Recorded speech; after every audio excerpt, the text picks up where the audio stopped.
Hare Krishna, dear devotees. Please accept my humble obeisances. All glories to Srila Prabhupada. Today reciters are Kapil Prabhuji will be reciting in Sanskrit and Jyoti Mataji will be reciting in English from Canto 3, Chapter 27, verses 1 to 15. So Kapil Prabhuji, whenever you're ready, can you please start with invocation 3 times? Thank you. Hare Krishna. Hare Krishna, Hare Krishna, everybody. My humble obeisances, all glories to Srila Prabhupada. Om Namo Bhagavate Vasudevaya. Om Namo Bhagavate Vasudevaya. Om Namo Bhagavate Vasudevaya. Hare Krishna.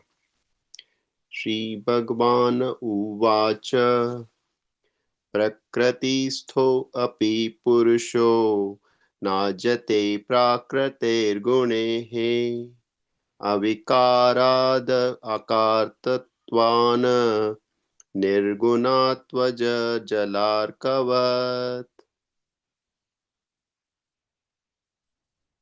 The personality of Godhead Kapila continued, when the living entity is thus unaffected by the modes of material nature, because he is unchanging and does not claim proprietorship, he remains apart from the reactions of the modes, although abiding in a material body, just as the sun remains aloof from its reflection on water.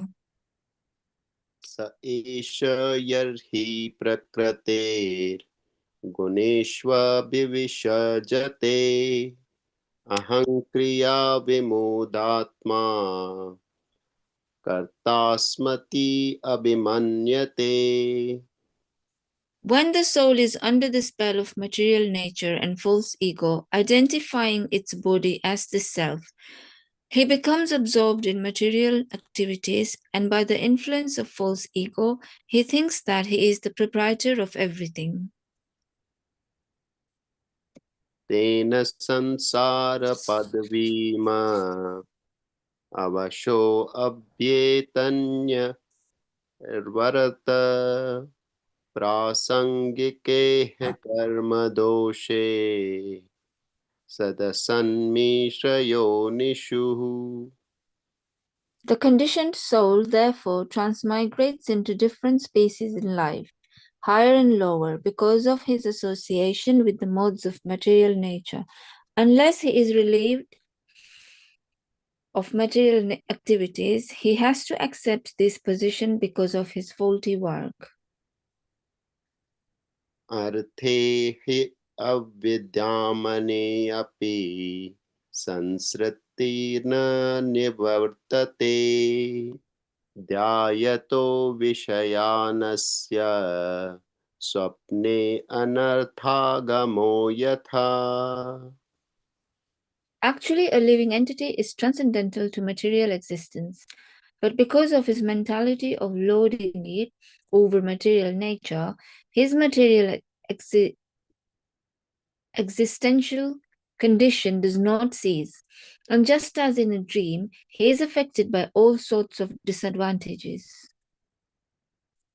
At eva shanishchitam prasaktamam satam pathi bhakti yogena tivrena viraktya cha nayedvasham. It is the duty of every conditioned soul to engage his polluted consciousness, which is now attached to material enjoyment, in very serious devotional service with detachment. Thus his mind and consciousness will be under full control. Yamadi bir yoga pather abhyasanshradavayavnat vitaha mai bhavena satyena matkatha shravanena cha. One has to become faithful by practicing the controlling process of the yoga. system and must elevate himself to the platform of unalloyed devotional service by chanting and hearing about me.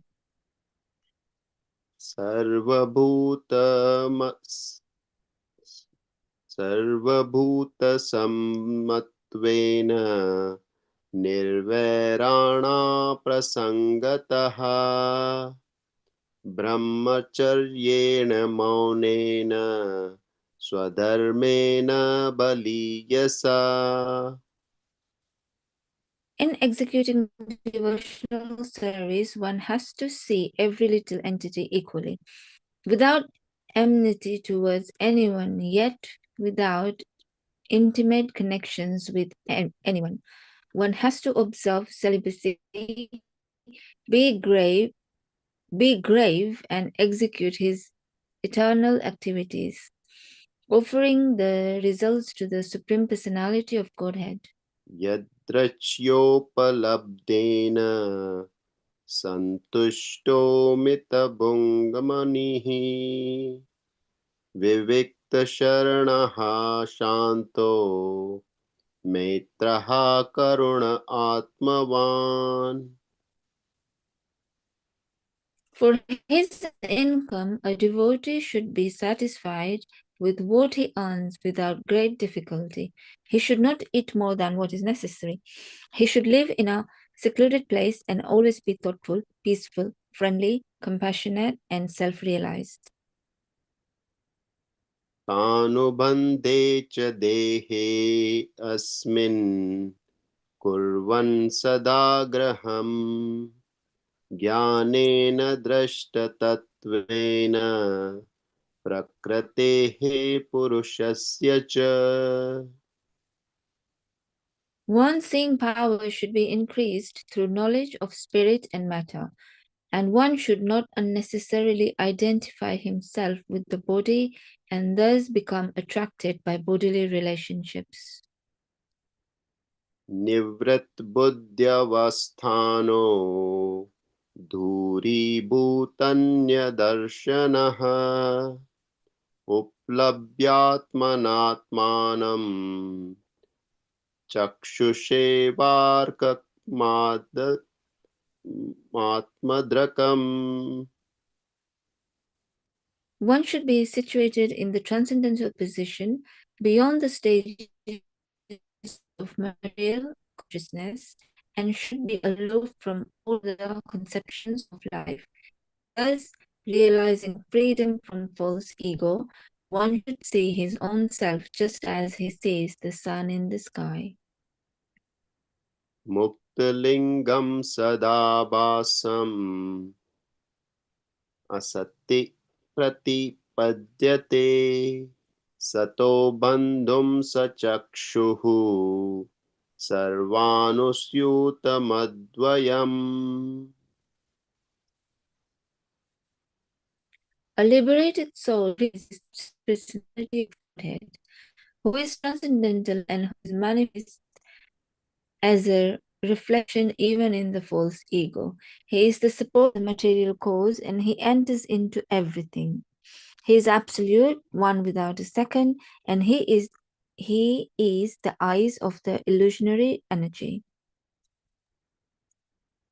यथा जलस्थ आभासः स्थलस्थेनावदृश्यते स्वाभासेन तथा सूर्यो जलस्थेन दिवि स्थितः. The presence of the Supreme Lord can be realized just as the sun is realized, first as a reflection on water, and again as a second reflection on the wall of a room, although the sun itself is situated in the sky. एवं त्रिवृद्ध अहंकारो भूतेन्द्रिय मनोमयेः स्वाभासैर्लक्षितो अनेन सदाभासेन सत्यद्रक. The self-realized soul is thus reflected first in the threefold ego, and then in the body, senses, and mind. Bhut sukshmendriya mano buddhyadishvehi nidraya Lineshvasati yastatra vinidro nirankarayah. Although a devotee appears to be merged in the five material elements, the objects of material enjoyment, the material senses, and material mind and intelligence, he is understood to be awake and to be freed from the false ego. Manyamanasthadatmanam anashto nashtavanmrisha nashte ahankarane drishta nashtavitta ivaturaha. The living entity can vividly feel his existence as the state, but because of the disappearance of the ego during the state of deep sleep, he falsely takes himself to be lost, like a man who has lost his fortune and feels distressed, thinking himself to be lost. Hare Krishna. Thank you, Jyoti Mataji and Kapil Prabhuji for the very nice recitation. Thank you. Hare Krishna.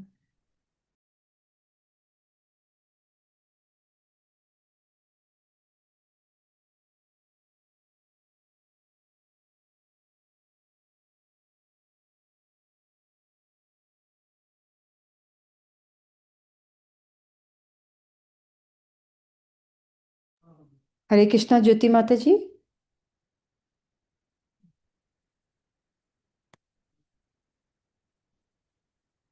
Hare Krishna. Kapil Prabhuji, can you hear me? Hare Krishna, I can hear you, Mataji. Tell me. Hare Krishna, Jyoti Mataji. Hare Krishna, Mataji. Yeah, is facilitator there? I'm just checking. Not yet. I can't see Prabhuji yet. Okay, we can do Mangla Charan till the time, Jyoti Mataji. Yes, please just ask for volunteer while I'm going to call him. Yeah. Kapil Prabhuji, do you or anybody else want to do the Mangla Charan, please? I'll do, Mataji. Yeah, Usha Mataji, you can do the Mangla Charan, please. Thank you. Hare Krishna. Om Agnanantatimirandasya Nananjanasalakaya Chakshuro Olmalitam Yena Tasmai Shri Guruve Namaha Shri Chaitanya Manobhistam Sthapitam Yena Bhutale Swayam Rupa Kadamayyam Tadati Swapadantikam Vandeham Shri Yuta Shri Guru Yuta Padakamalam Shri Guru Vaishnavam Cha Shrirupam Shagrajatam Sagana Raghunatham Vitam Tam Sajivam Sadvetam Sadhutam Parijana Sahitam Krishna Chaitanya Devam Shri Radha Krishna Padan Sagana Lalita Shri Vishakhan Vitam Cha He Krishna Karuna Sindhu Dinabandhu Jagatpate Gopesha Gopika Kanta Radha Kanta Namastute तप्त कांचन गौरांगे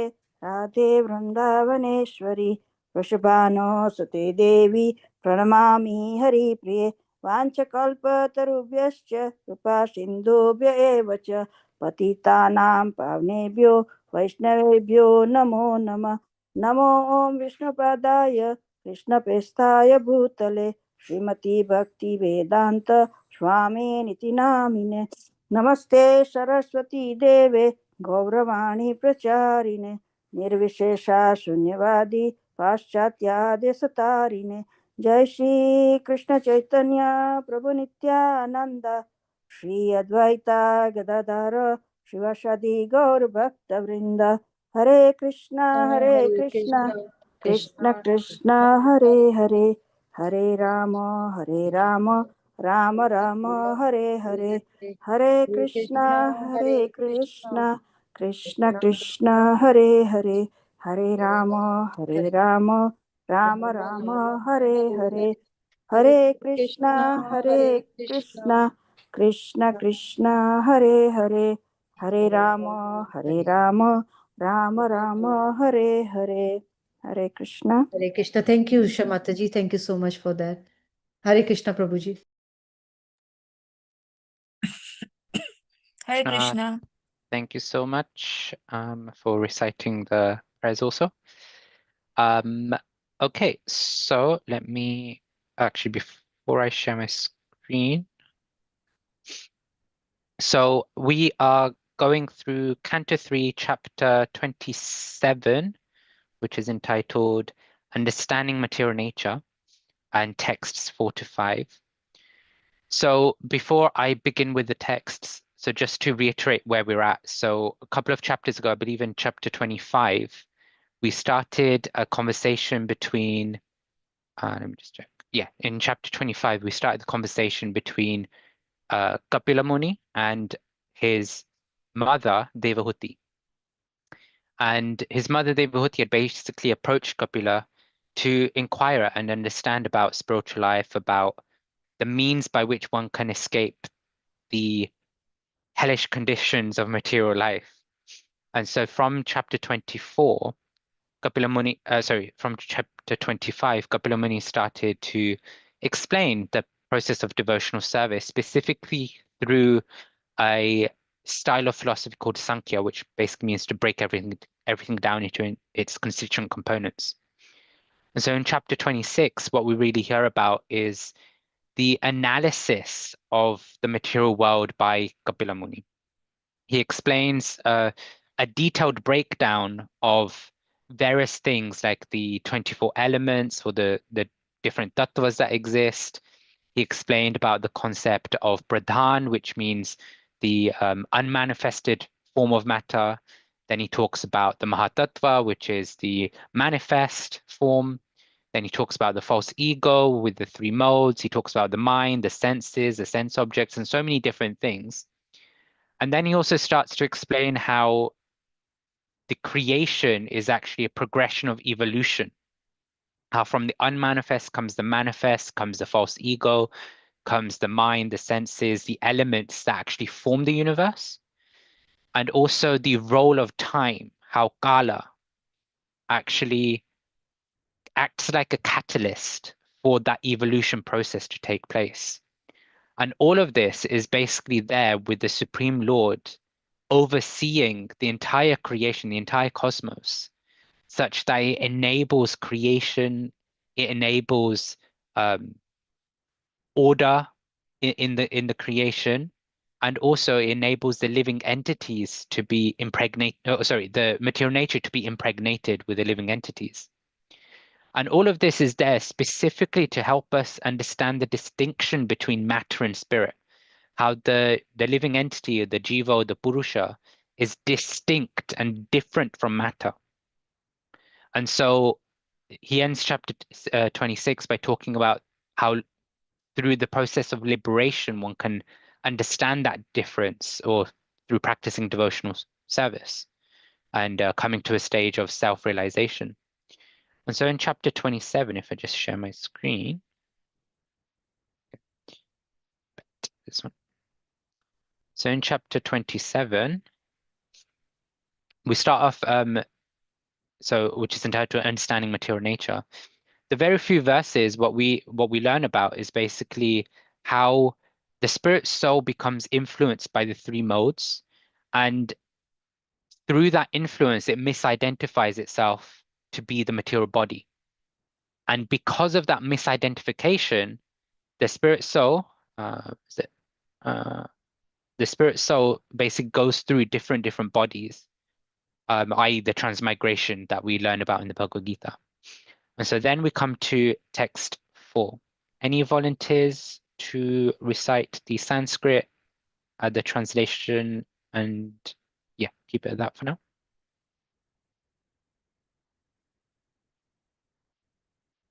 अर्थे हय विद्यमाने अपि संसृतिर्न निवर्तते ध्यायतो विषयानस्य स्वप्नेन नर्थगमो यथा. Thank you, Prabhu. Translation also. Actually, a living entity is transcendental to material existence, but because of his mentality of lording it over material nature, his material existential condition does not cease. And just as in a dream, he is affected by all sorts of disadvantages. Hare Krishna. Thanks so much, bro. Thank you. So the first thing before we get into the purport, I think it's important for us to, well, I found it quite interesting to call this out. That's what I was thinking about going through these verses. The very first part of the line of this translation is actually living entity is transcendental to material existence. We understand from Bhagavad Gita and various texts when we hear Srila Prabhupada and various teachers that the living entity is actually described to be part of the Jiva Shakti, or the marginal potency of the Lord, right? So we've got the internal energy, the marginal energy, and the external energy. And immediately in the translation, Kapila Muni is explaining that, look, actually, the living entity is transcendental to material existence, meaning the marginal potency, it's beyond the material energy. Because we understand the marginal potency is part of Krishna's spiritual energy. It's part of Krishna's internal energy in certain ways. From the Bhagavad Gita, we understand there's a very nice verse in chapter 7, verse 5. Aparayam itastvanyam prakritim vidime param jiva bhutam mahabaho yayedam dharyate jagat.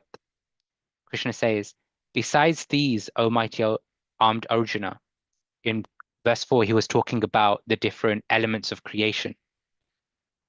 Besides these, O mighty armed Arjuna, there is another superior energy of mine, which comprises the living entities who are exploiting the resources of this material inferior nature. Krishna is saying there that there's apara shakti, or the inferior energy, where he's talking about the elements of creation. So like you've got the 5 gross elements, then you've got the mind, the false ego, the intelligence. But then there's the Param Shakti, which is the superior energy, and he describes that to be the Jiva Bhutam, right? So that's comprising the living entities.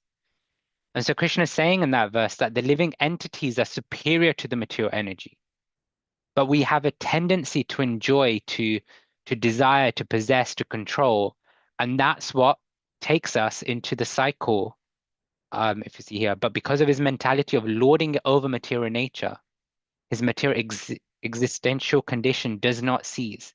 Because we have the tendency and the desire to control, we keep coming back into this material world because we keep wanting to enjoy independently of Krishna. And that's the origin of our material existence. And here it's described to be just as in a dream. So when we go to the purport by His Divine Grace A.C. Bhaktivedanta Swami Srila Prabhupada Ki Jai. Purport. The example of a dream is very appropriate. Due to different mental conditions, in dreams we are put into advantageous and disadvantageous positions. Similarly, the spirit soul has nothing to do with this material nature, but because of his mentality of lording it over, is put into the position of conditional existence. When we think of a dream, we understand that a dream actually has a very real experience for us, right? When we're in a dreamlike state, whatever we're experiencing, we find it to be true, find it to be very relevant, and as if it's happening to us in that moment. But then once we wake up, everything in the dream goes away. And it doesn't matter whether you're having a nice, happy dream where, I don't know, you're being served so nicely, everybody is coming and bringing all these paraphernalia, all these different types of foods to you, or you're having a nightmare where you're constantly in anxiety in the dream. You wake up and everything's gone away, but the experience was so real for you that sometimes you'll see, or you may have had experience of it yourself, where if it was a nightmare, a very horrific nightmare, you're waking up and your arms are sweating, your head is sweating, you're like breathing deeply because it just felt so real for you.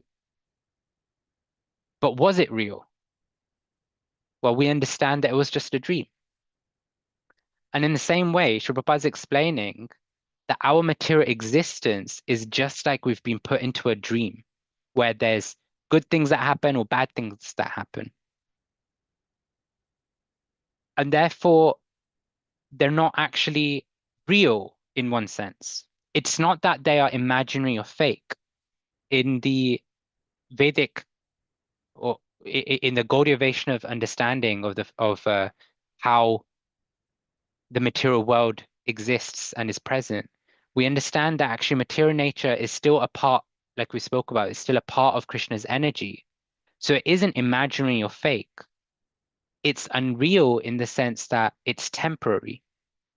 We understand that everything spiritual is described to be Sat, Chit, Ananda, right? Eternal, full of knowledge and full of bliss. But when we talk about material things, they're described to be Asat, Achit, and Ananda, which basically means that it's temporary, it's full of ignorance, and it's devoid of any sort of bliss, real lasting bliss. Meaning, one way you could see it is that it's full of dukkha or full of suffering. So we go on. Conditional existence is described here as dhyato vishayanasya. Vishaya means an object of enjoyment. As long as one continues to think that he can enjoy material advantages, he is in conditioned life. But as soon as he comes to his senses, he develops the knowledge that he is not the enjoyer. The only enjoyer is the Supreme Personality of Godhead. So here we see how Shubha's describing what is the thing that's binding us to that dreamlike state of existence. And it's this idea that we are the enjoyers.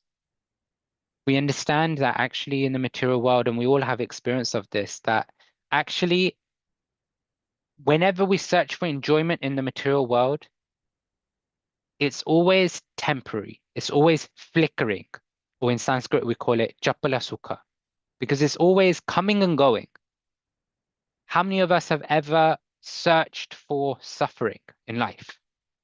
When was the last time we searched for suffering? We went to Krishna and said, "Oh Krishna, oh Radha Gokulananda, I haven't had suffering for a long time. Please give me some suffering." We don't pray that. We ask if we do for happiness, for service, if we're spiritually minded and able to. We ask for service. But if we have some tendency to want to enjoy, then we ask for some happiness, for some satisfaction, for peace. But just as in the same way we never ask for suffering, but suffering still comes in our life, in the same way, we don't actually have to search for material enjoyment, material happiness, because it will come of its own accord. And even when it comes, like I mentioned, it's flickering happiness. Flickering because even when you endeavor for happiness in a material way, it brings suffering in different ways. One way it brings suffering is that you might endeavor for something material, right? Let's say let's say I have a strong desire to have a brand new car. And I will try and try, I'll try and earn enough money. And somehow or another, when I'm thinking, yes, I'll be able to get a car now, somehow or another, I just can't buy a brand new car. So what happens? Frustration. I'm thinking and looking at everybody around me and seeing how every devotee in the temple has got a brand new car since 5 years ago. And I'm still stuck with the same car that I bought 10 years ago. So then I'll be frustrated. Another way suffering can come from material happiness is where you endeavor, you get it, but then it's just not good enough. I endeavored hard for a brand new car. I got a brand new car, but then I'm thinking as I'm driving it, actually, this isn't comfortable. This isn't peaceful. I don't think I can drive more than half an hour in this car. My old beaten up VW was perfectly fine. So then we think it's not good enough. And that brings its own anxieties and frustrations. Another way that suffering can come is that we endeavor, we get it, and we get the joy that we really desired from that thing. But then that happiness doesn't last. The classic keeping up with the Joneses. You buy that brand new car, you're happy, you're looking around, you're seeing, you've got the best model. Nobody else has got the same model of Tesla that you've got, the brand new, 2026 model. But then in 2 months, a new model comes out, and lo and behold, in the Bhaktivedanta Manor car park, as you drive in, you park your car, and the car next to you is the latest model of the same car you've just got. And that happiness no longer lasts. And another way suffering can come is that you endeavor, you get it, and with it, suffering comes by nature.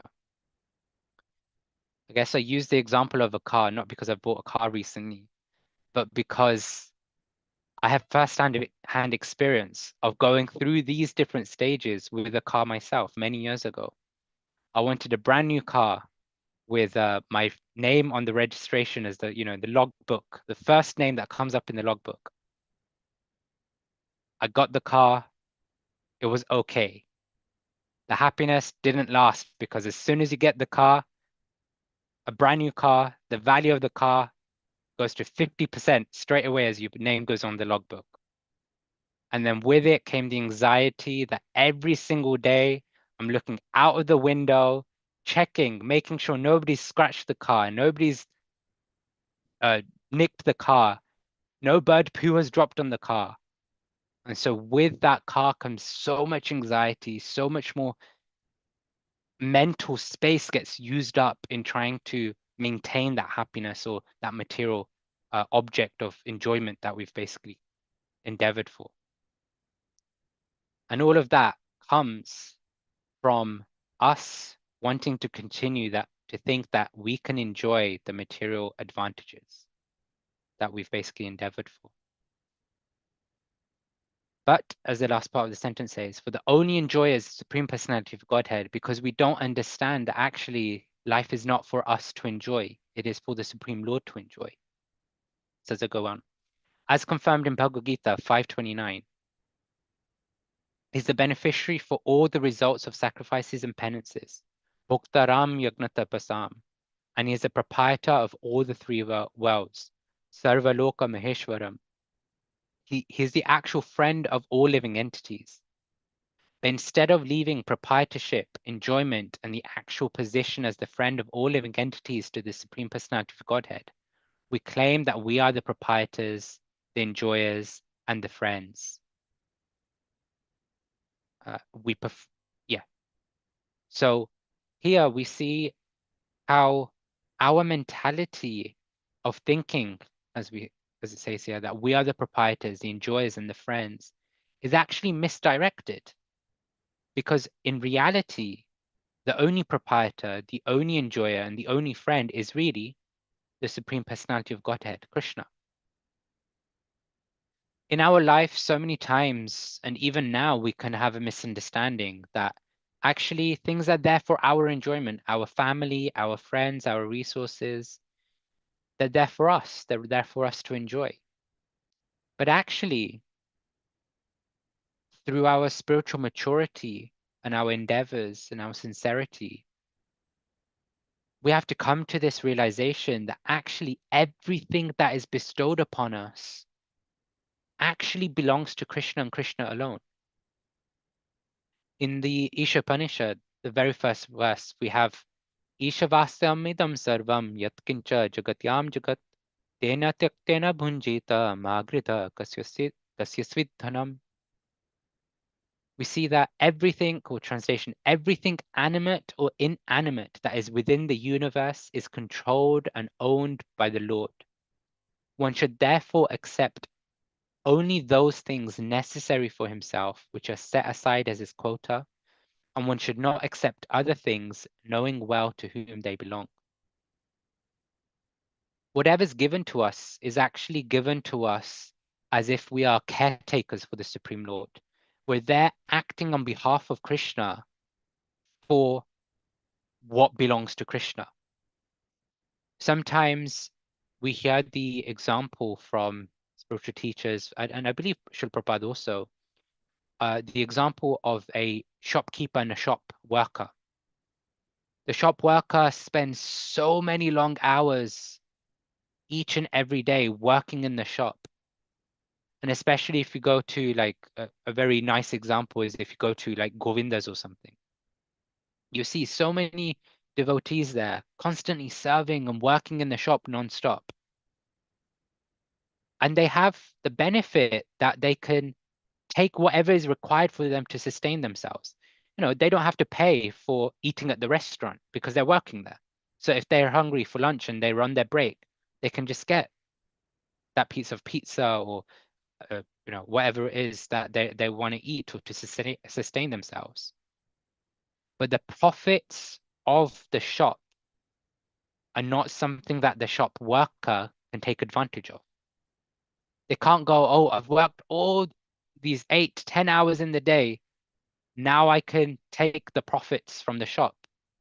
No, the shop worker is working on behalf of the shopkeeper, and therefore the profits belong to the shopkeeper, not the shop worker.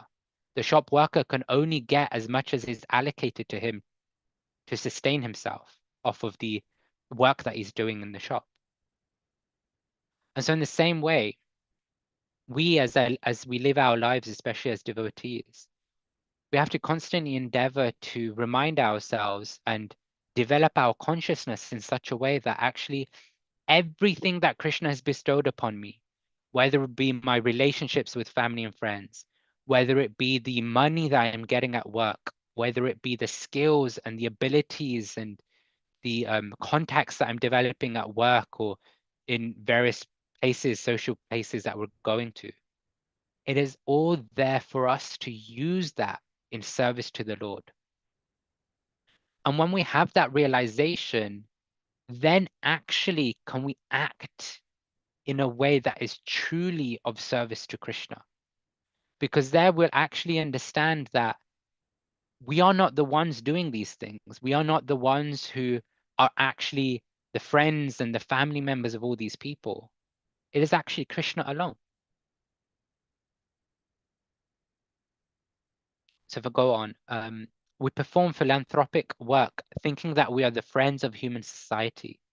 Someone may proclaim himself to be a very good national worker, the best friend of the people in the country, but actually he cannot be the greatest friend of everyone. The only friend is Krishna. One should try to raise the consciousness of the conditioned soul to the platform of understanding that Krishna is his actual friend.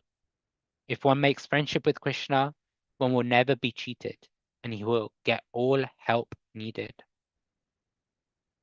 So here we see that actually the endeavor of the devotee, the endeavor of welfare activity, is to encourage and inspire people to realize that actually the greatest thing that one needs, and really the deepest thing that one needs, is a loving relationship with Krishna, because Krishna is really our best friend. But sometimes what happens is that even as devotees, we start thinking that the reason why things are happening is because we are making it happen, right? We may go out on the streets and distribute so many books and we're thinking, yes, it is because I am such a great devotee, because I have developed the skill and the techniques and I've mastered the art of distributing books. But actually, it has nothing to do with us. The only thing it has to do with is the fact that we are connecting them to Krishna and helping them realize that Krishna is their best friend. In some places, I've heard the example or the understanding that actually book distribution is always in the favor of Krishna. Because there's 4, I'm going to call them people involved in the distribution of books. There's the distributor, and then there's the receiver or the recipient. But inside the distributor, there is the soul and the super soul. The soul is desiring that this person, this recipient, receives the book. The super soul within the heart of the distributor is also desiring that this person receives the book. And within the recipient, there is also the soul and the super soul. And the super soul is wishing that this fool and rascal will take the book. And so really, it's all about between the super soul and the soul of the recipient and whether the book is taken or not. Because the soul is fighting for the false ego. That no, no, no, I mustn't take the book. But the super soul is saying, no, no, no, you must take the book. And therefore, we as the distributor have actually nothing to do with that fight within the heart of that person. We are just there as supporters, as cheerleaders, with the soul and super soul inside us, to cheer the super soul within the recipient's heart, to encourage the super soul to keep pressing harder, to make sure that the soul receives the book. So where is the glory that we can take there? Because it's purely down to the super soul in the heart of the recipient, that whether they are able to convince and whether the soul is willing to listen to the super soul or not. And so actually, our endeavors have nothing to do, or the success of our endeavors has nothing to do with us. It's all down to the mercy and the blessings that we receive from Krishna and the Guru. We know a very famous verse in the Bhagavad Gita, Karmanye vadikaraste mapaleshu kadachana makarma phalahetur bhur mate sango swakarmani. This idea that the only thing that we have a right to do is perform our duties, right? We're not entitled to the results. We're not entitled to the outcomes. We're not entitled to anything other than just doing our duty. And also, we're not allowed to be attached to not doing our duty. And also, we cannot consider ourselves to be the cause of the results of what we have performed out of our duty. And so it's this idea that actually the only thing in our hand is to perform our duty or to not perform our duty. But the skills, the knowledge, the mercy, the outcome of what we are endeavoring for is all given by Krishna and Guru. And so we can't actually claim any credit for anything that we're doing. In the Bhagavad Gita also, we know that Krishna says, I think it's in chapter 11, 10 or 11, where Krishna tells Arjuna, Nimitta matram bhava savya satchin. I think that's the right phrase. Nimitta matram. This idea that, oh Arjuna, just become my instrument and fight the war. Because Krishna is already saying in this part of the Bhagavad Gita that, look Arjuna, I've already killed everyone. Yeah, chapter 11. I've already killed everyone. You just have to become an instrument and take the glory for having all of these great warriors be killed. And this is how great Krishna is. Krishna could be a friend who takes credit for everything he's done. He could be that person who takes credit for things he's not done. But here is Krishna, such a great leader, such a great inspiration, where he has actually performed all the work to kill every single living entity. And he goes, Arjuna, come here, you pick up the sword, you pick up the bow and arrows, and just, fight, shoot your arrows, swing your sword around for a bit, and you can take all the credit of all of these great, great warriors being killed. And so then it brings the question of what is success for a devotee?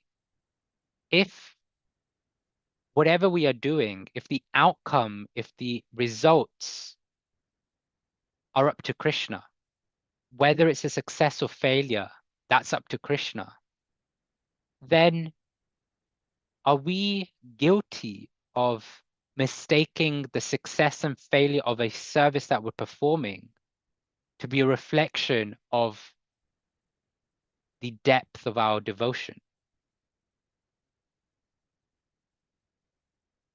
Sometimes we can mistakenly understand that, oh, a service has become so successful because of how great a devotee is.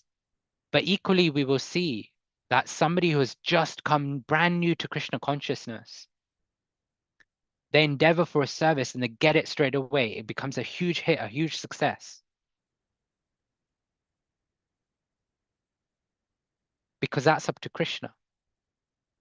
The success for a devotee is actually in the humility that they're able to carry, the humility that they recognize and appreciate that the outward success of the service is not dependent on them. It's not by their doing that the service was successful. It's having the humility to recognize that I had nothing to do with it. I just had to get out of the way and allow Guru and Krishna to act through me to attain the success in service. And that takes a lot of hard work.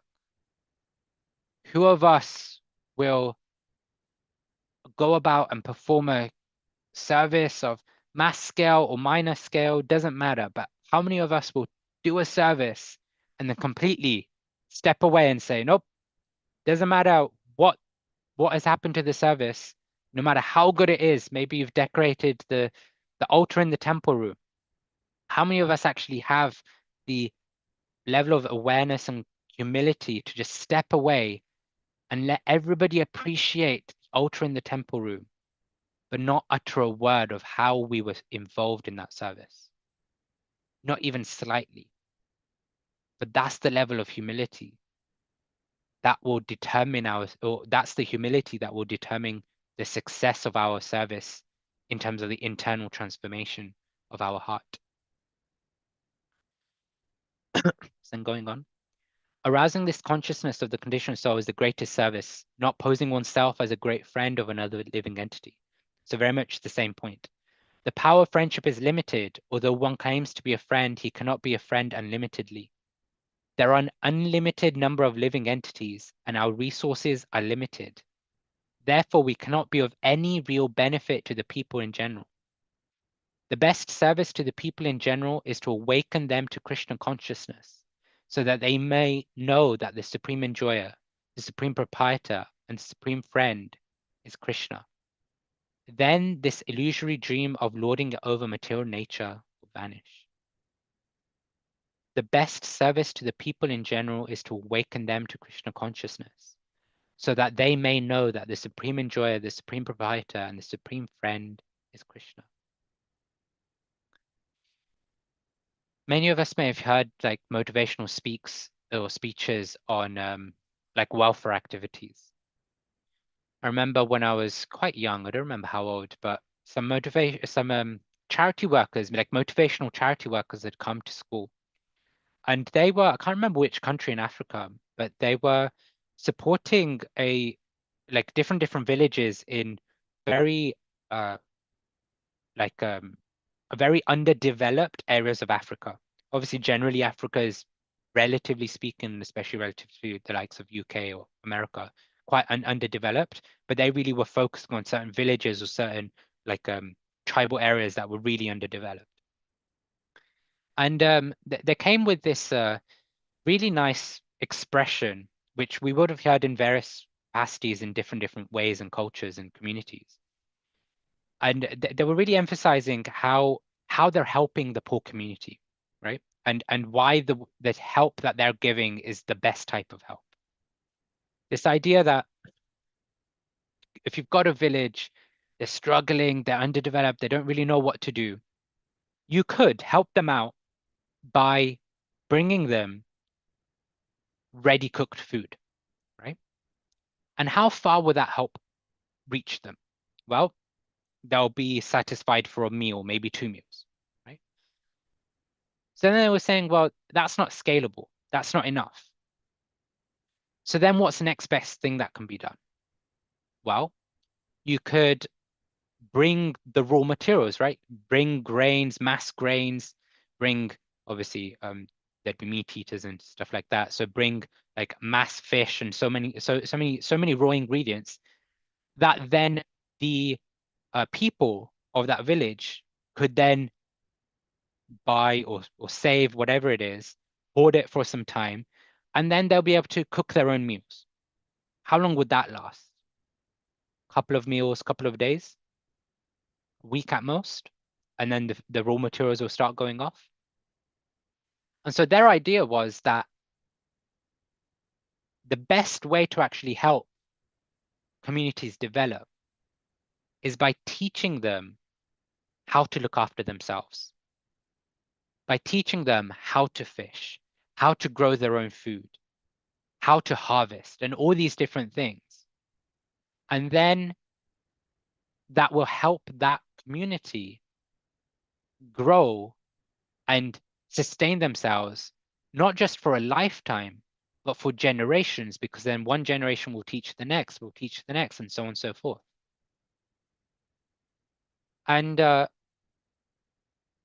sounds very nice. That sounds amazing, because you have just solved a problem that that community was going through, where they couldn't make ends meet, right? They had no idea where their food was coming from the next day.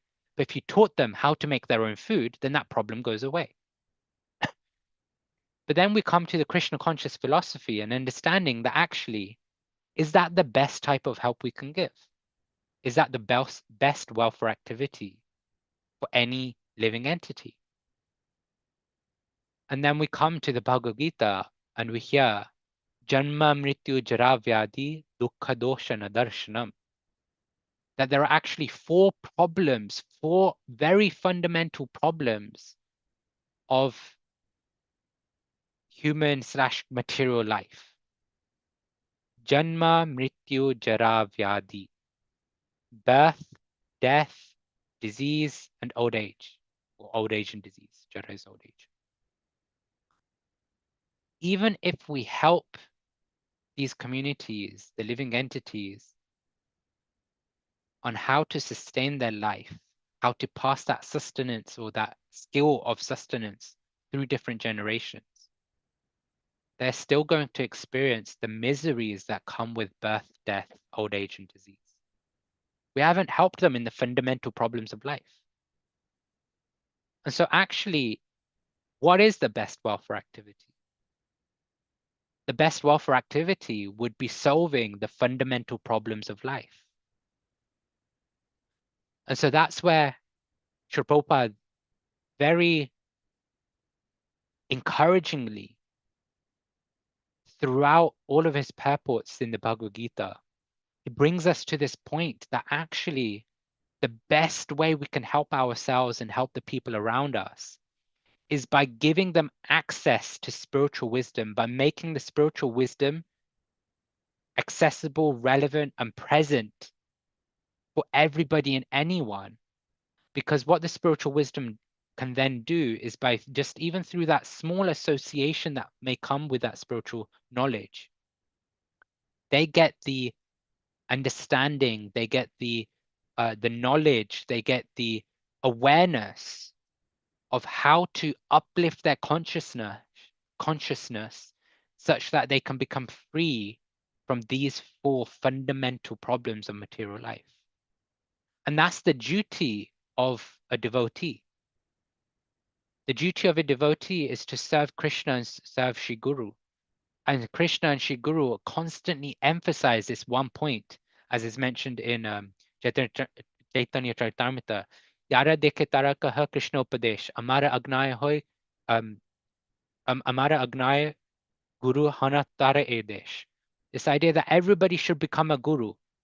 Becoming a guru doesn't mean that one has to initiate people. It means that one must spread Yara dekhe tarakaha Krishna Upadesh, that wherever you go, whoever you meet, just spread the glories of Krishna. Instruct everybody to come to this point of recognizing that I am an eternal soul and my relationship, Jiva Rasurpoi Krishna Nityadas, my relationship with Krishna is to constantly serve him with love. And some of us may be thinking, well, how do I do that? I'm not an eloquent speaker. I'm not somebody with a charming character. I don't have strength in Shastra. I don't. But all of this comes when we have a sincere desire, when we have an inherent need for the people around us to be uplifted, when we have a deep longing to serve Krishna and Guru. Because, like we started off speaking about, none of this comes from us. None of the knowledge that one has acquired, none of the character that one is able to present, none of the ability to speak and present very nicely comes from us. It comes from Krishna. And so if we sincerely desire and pray to Krishna that, look, I want to serve you. I want to spread your glories. I want others to know about their relationship with Krishna. Just as I've been given the opportunity to learn about you, to develop my relationship with you, I want everybody around me to have that opportunity too. Then Krishna himself will empower us to be able to do that. And it's not about attracting followers. It's not about having many likes and subscribers on social media, but it's genuinely about wanting the other person to get access to the diamonds and the jewels that another devotee has bestowed upon us. Because how many of us would be in Krishna consciousness by our own endeavors? How many of us came walking into Bhaktivedanta Manor or ISKCON Soho, whichever temple is closest to you, came in thinking, yes, today I'm going to walk into the temple and walk out with chanting beads, with Srila Prabhupada's Bhagavad Gita, with a Srimad Bhagavatam set, a CC set, and become a devotee? Very few, if at all. Most of us would have walked in and come out like that because we met a devotee who sincerely desired and prayed for us to connect with Krishna on a deeper level.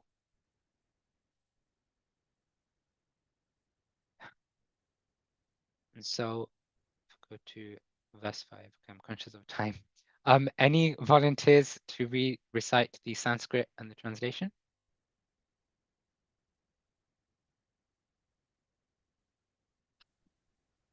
I can do Yes, Prabhuji. please. Yes, please.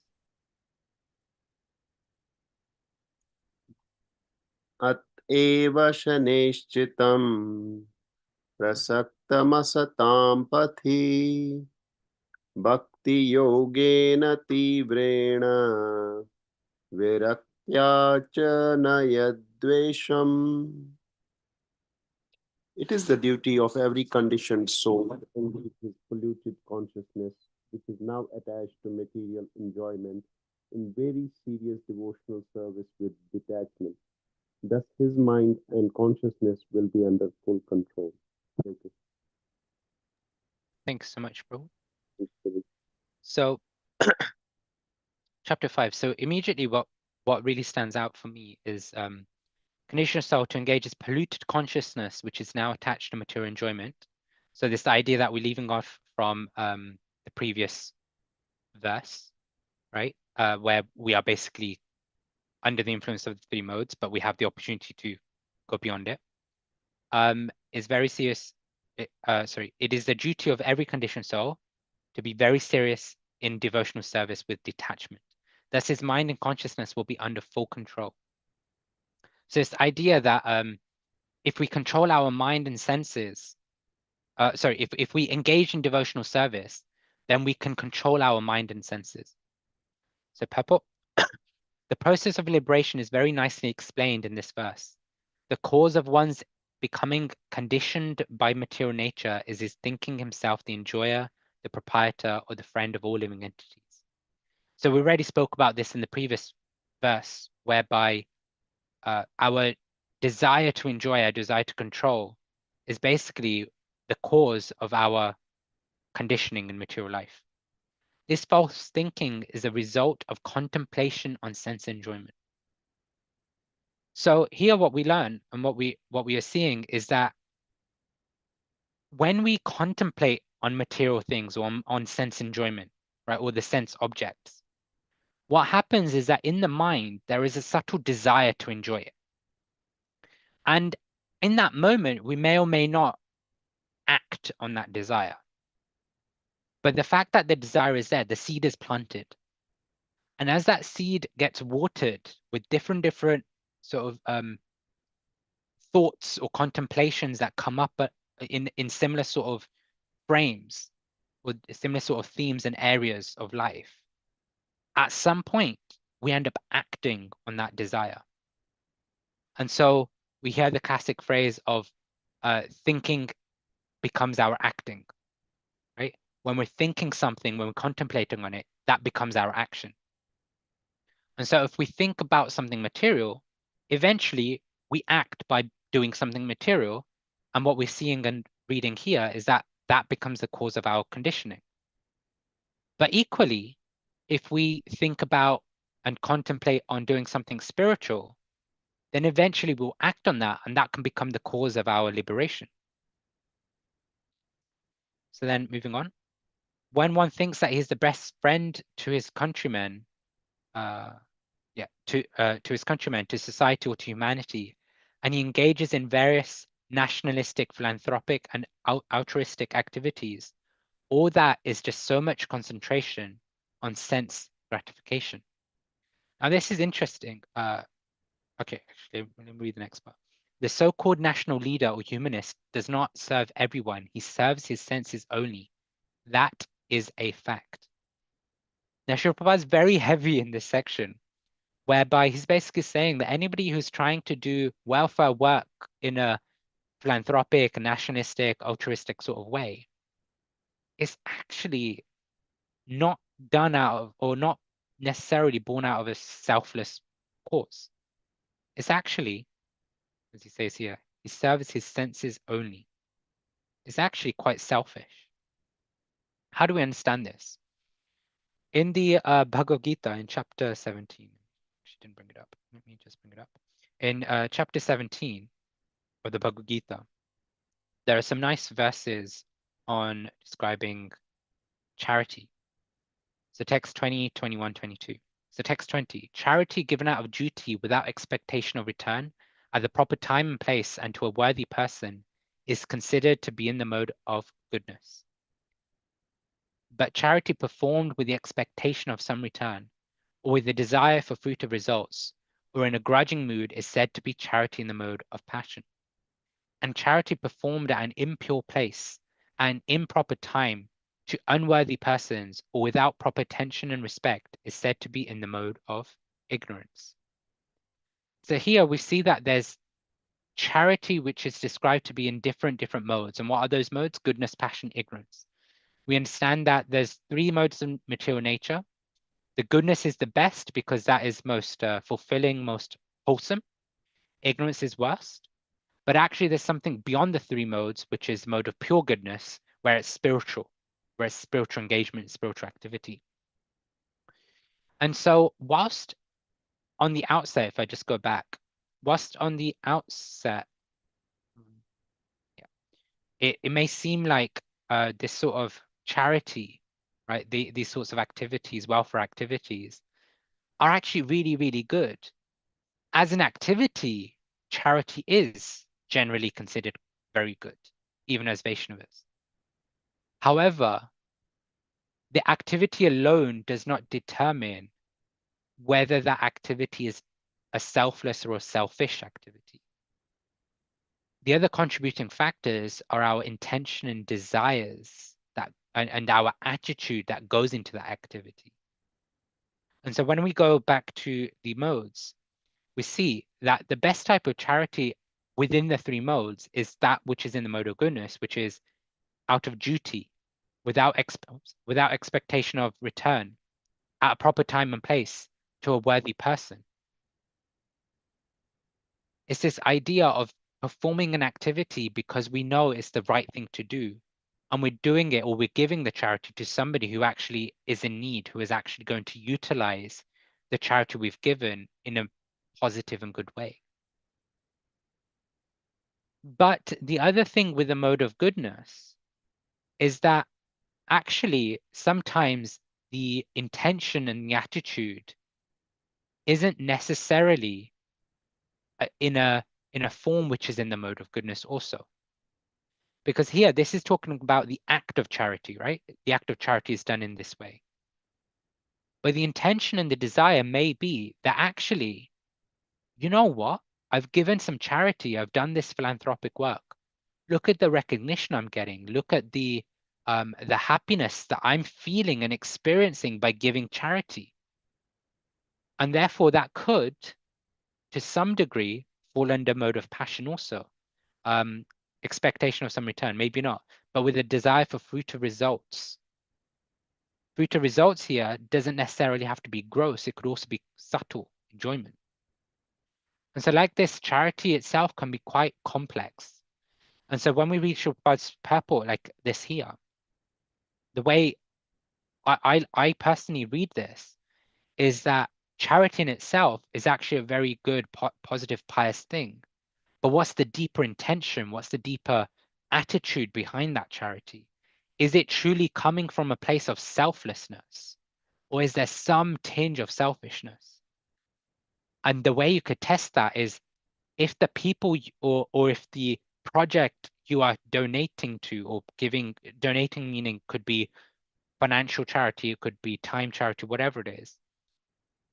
If they are truly a good cause and they are, and you are not getting anything out of it at all, not even appreciation, would you, and in fact, if there was some negativity you were getting from it, would you still be able to give your resources to that charity, to that charitable cause? And if the answer is yes, then maybe it's charity in the mode of goodness, provided you meet the other items on the bill. But if there's some hesitation, then we know that actually a part of the reason why I'm giving this charity is because I'm feeling good in some way, shape, or form, which is therefore serving the senses.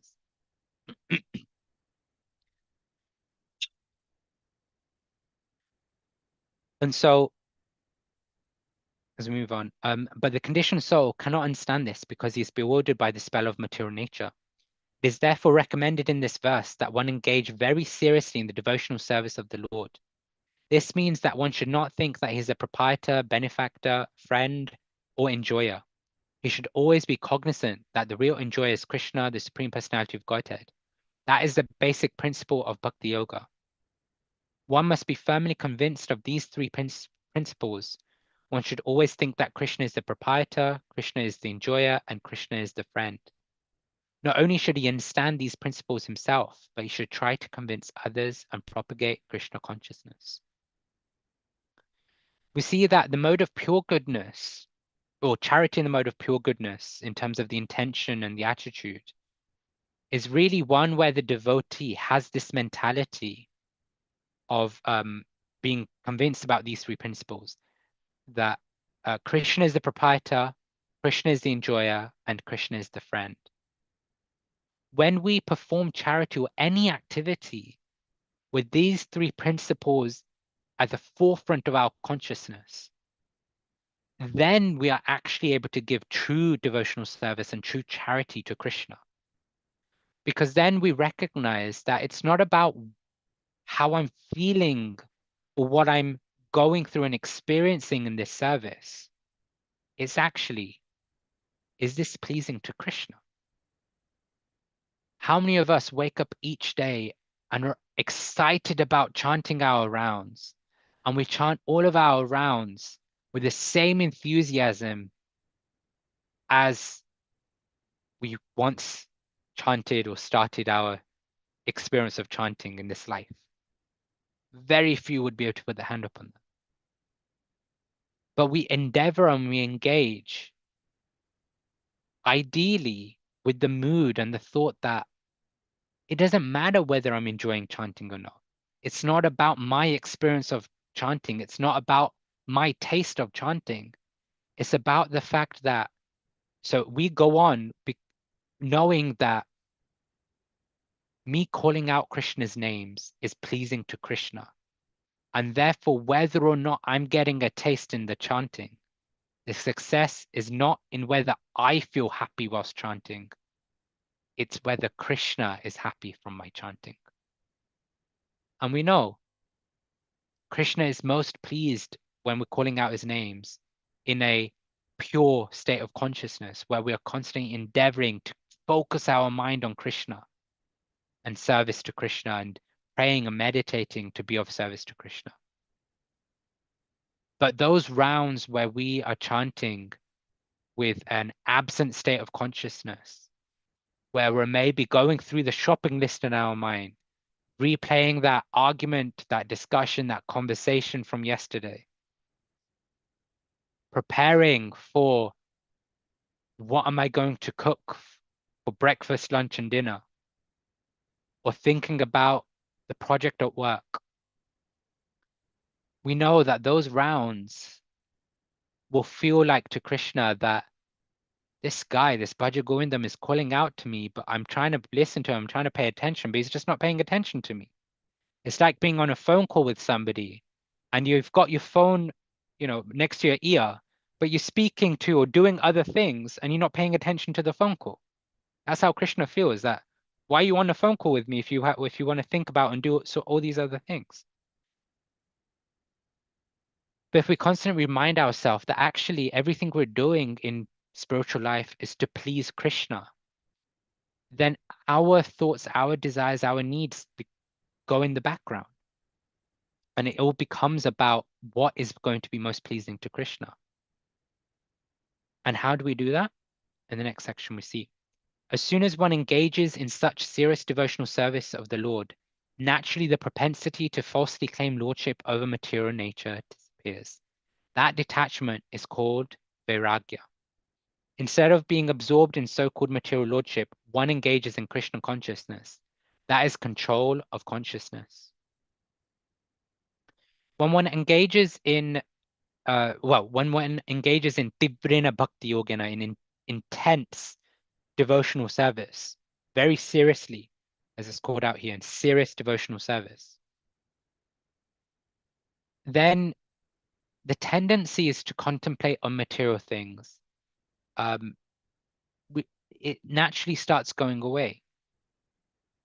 And we all have experience. We all will have experience of this in some way, shape, or form, whether it's in chanting, whether it's in reading, whether it's performing some sort of devotional service, physical devotional service, or active as part of the mission, whereby something's on our mind, something's happening, we're going through an experience, but then we just engage in Krishna's service, and all of a sudden, that thing that's been on our mind for 5 hours has now just gone away. In the Katha Upanishad, a very nice, and this actually comes up in the Bhagavad Gita briefly, in one of the verses. It's described how it's an analogy of a chariot with the body. So the chariot itself is the body, and then you've got the 5 horses, which are like the senses. And when the senses are left untamed, they're described to be like mad horses, constantly pulling one in different directions. And that's material life. The nose wants to go and smell these things over here, or the tongue wants to go to this restaurant that has just opened up and to taste new food. The eyes want to go to a cinema to watch the latest Hollywood, Bollywood, Tollywood movie.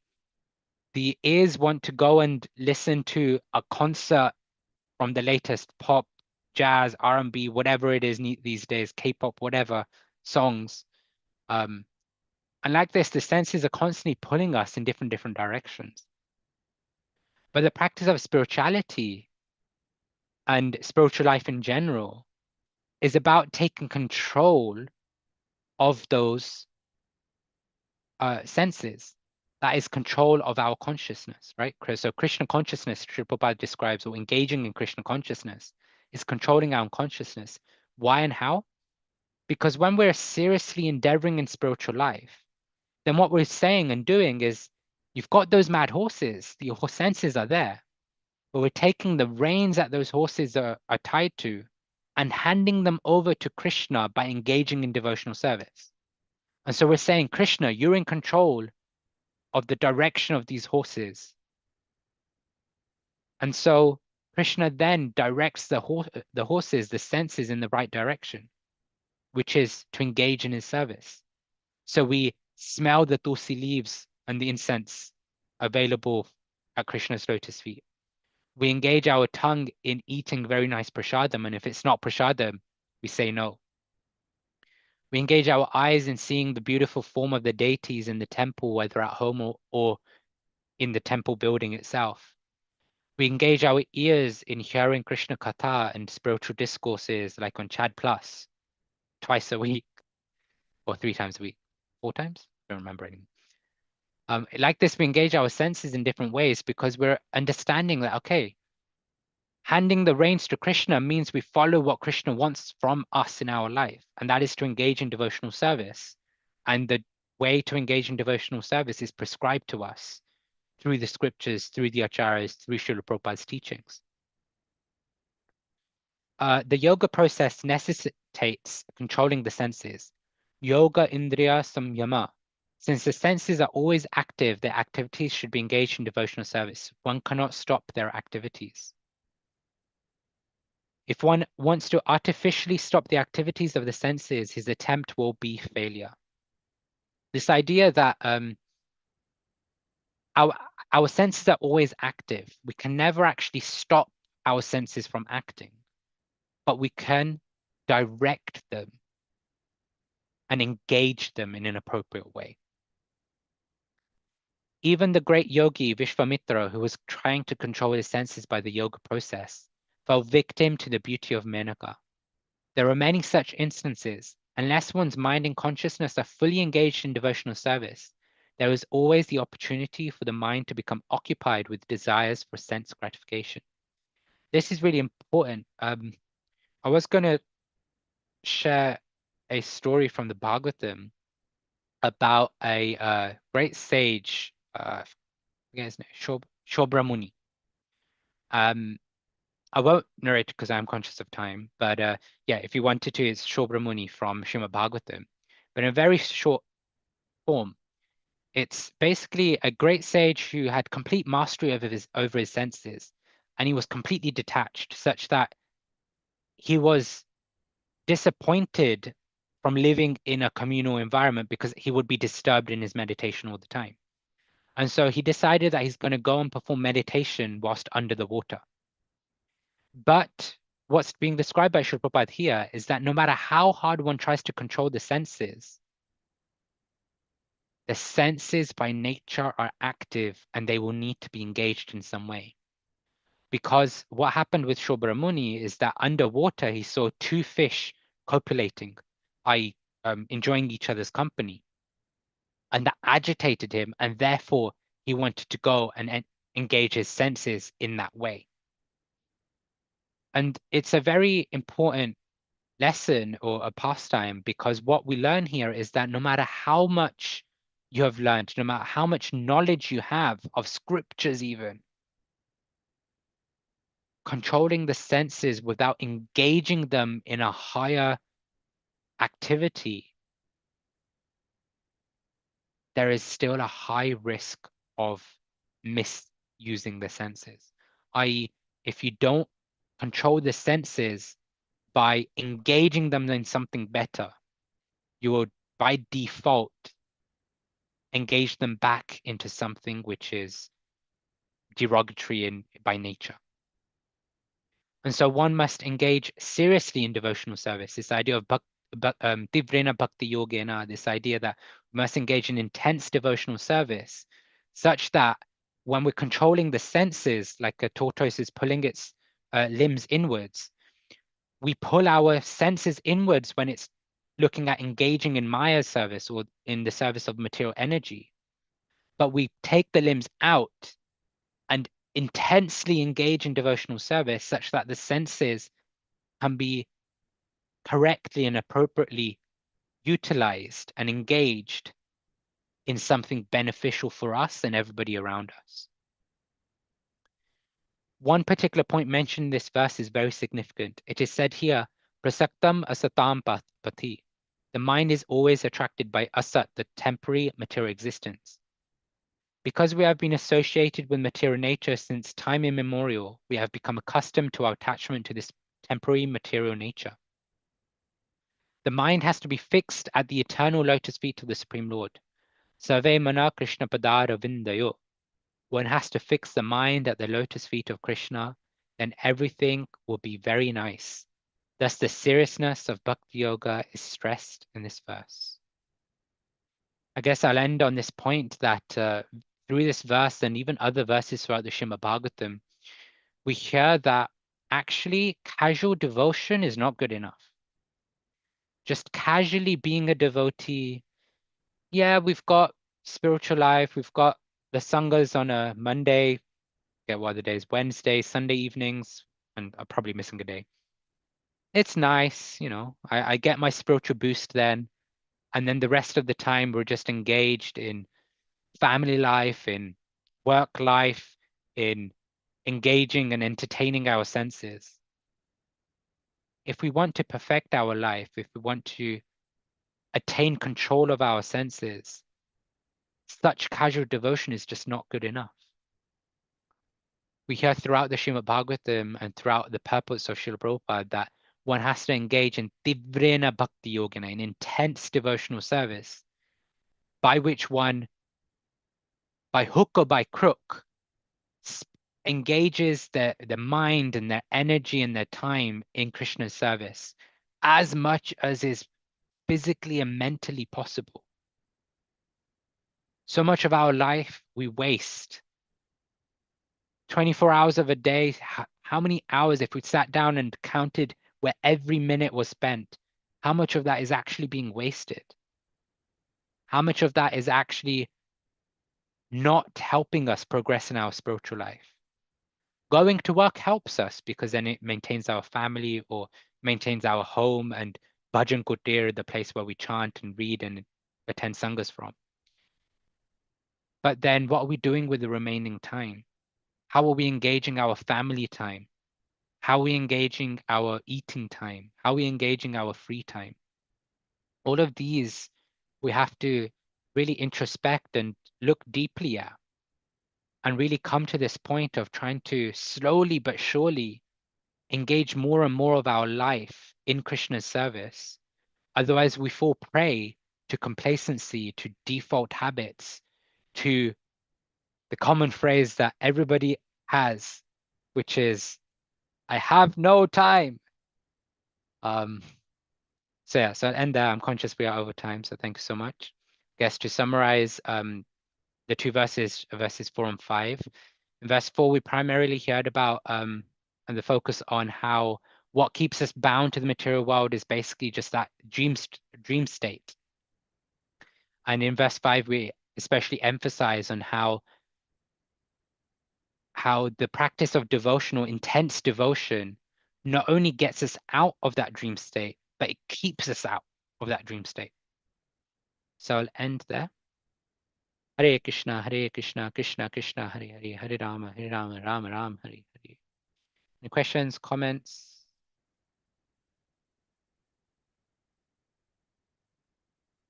Reflections?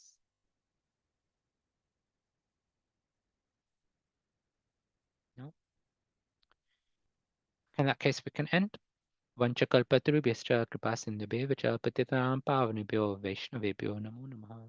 Anantakoti Vaishnavindu ki jai, Shripad ki jai, Srimad Bhagavatam ki Jai. jai, Jai. CHADPLUS ki jai. Thank you so much, everyone. Hare Hare Krishna. Krishna. Hare Thank you, Prabhuji, Krishna. for the wonderful class. Hare Krishna, everyone. Thank you, Prabhuji. Hare Hare Krishna. Krishna. Hare Krishna.